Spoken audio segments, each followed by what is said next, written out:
Welcome back to Coffee and Kung Fu number 5. We're talking about the form Muay Thai Sao, which has been my thread all along wanting to discuss this form. It's got some really intricate movements in it. Here's the one we're talking about this morning. From the throw, which is where we left off last time. Sweep up with the kick, step back, circle hands, right there, the forearm coming up. It looks what I call very kung fu-y, very fancy movements, but if you really check out the intricacies and understand some of the history behind it and understand what the movements are, it makes a lot of sense. Of course, it can splinter in so many ways. As you guys know that practice kung fu, or any martial art for that matter, what the opponent gives you is really going to determine the next move that comes out. But let's just investigate and explore this part of the form. Obviously, I went to throwing here. Guy knows kung fu, or I slipped and messed up. He's going to jump. He's going to hop. Oh wait, actually he's going to go this way, because look at the move. I go like this. So I'm plucking him over my right leg. What would he do? If I've got his leg, he's going to hop with that movement. So when he does, he's gone to this side of me.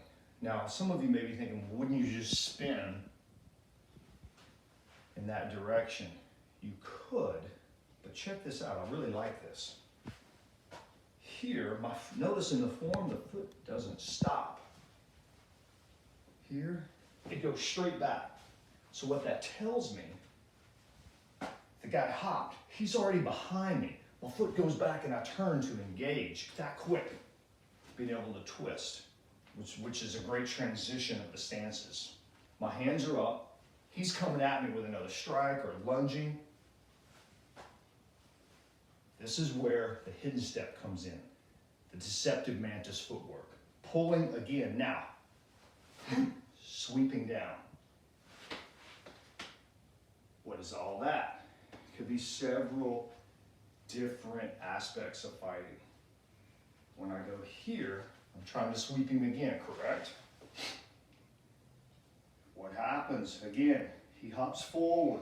Or, something simple, choking him.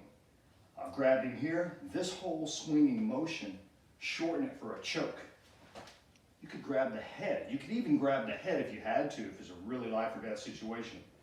And turn it, just like in the form. Cinching up, lifting your elbows, like raising the window, choking him out. It could also be a hit. Let me do it from this angle so you can see a little better. Here. So of course it could be a block. Water punch. Hitting the groin, breaking the pelvic bone.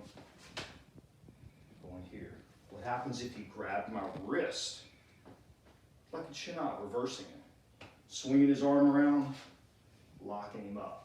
I really enjoy that aspect of it. Remember, we had him at this throw. He comes at me. He hops. I grab. I go to throw him here, still have the arm. Choke the head is one. Block. Hit him. Come around and hit him.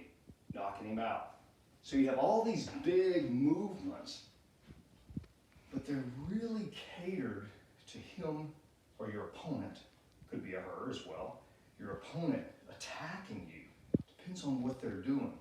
My Kung Fu brother, Philip Bolton, told me one time, he said, think of each form helping you fight a different opponent who has different skills, whether they're strong, small, fast, tall. So this form is teaching me how to deal with a guy who is very agile, limber, and he's jumping, and he's able to move, and he has a good feel. He's moving with each technique I send him to. And it's giving me an answer to deal with all of that. Remember at the beginning of the form where we pulled, and we kept having to change directions? Because he's changing with me. So this is just part of it.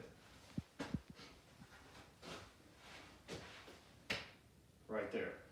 Next week when we get together, I'm actually going to turn another direction. That's very exciting. We're going to talk about that as well. Again, I appreciate you guys so much. I enjoy your comments. If you have any questions, please comment us. Eventually, I'm going to put this together on our YouTube page with a live opponent so you can see a lot of what we're talking about. It'll just click and make sense. Everybody have a great weekend.